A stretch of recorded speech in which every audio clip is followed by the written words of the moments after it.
Hey faves, welcome to another episode of I'm Not a Chef But I Can Cook.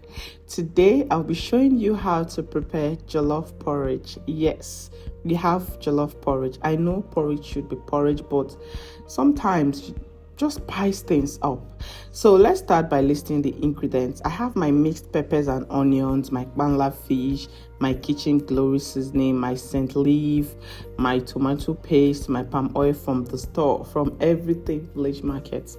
And I have my already washed yam and my diced sweet potatoes, and I have my my spring onions, my blended crayfish, and chicken stock. This chicken stock is optional, you get the same result. So now let's get started.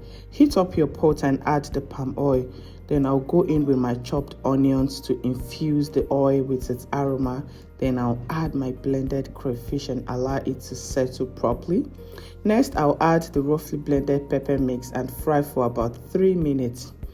And then after that, you have to fry it properly. Then I'll add my tomato paste and let it fry well. Please allow your tomato paste to fry very well so that sourness will go out of it. So allow it to fry properly. So if you are using chicken stock, you pour it in, but it's optional. Whether you use chicken stock or not, you still get the same results. So trust me. So after that, I'll add a little water based on how you like your porridge consistency. So I added quite a bit to mine.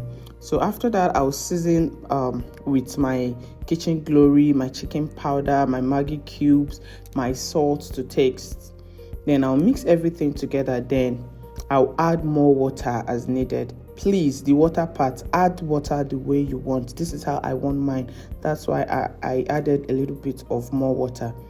Then after that, I'll add my diced yam, then mix well, then followed by the sweet potatoes and mala fish. I'll cover the pot and allow it to boil for a few minutes. I'm going to repeat this again. Add your water according to your own consistency. It depends. I don't know how you want yours, but it should just be the way you want, how you like it. After a few minutes, I'll check on my porridge.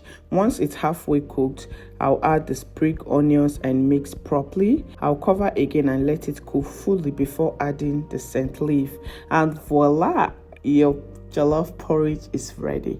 So tell me, would you be trying this method? If yes, please leave a comment. Bye. Yeah.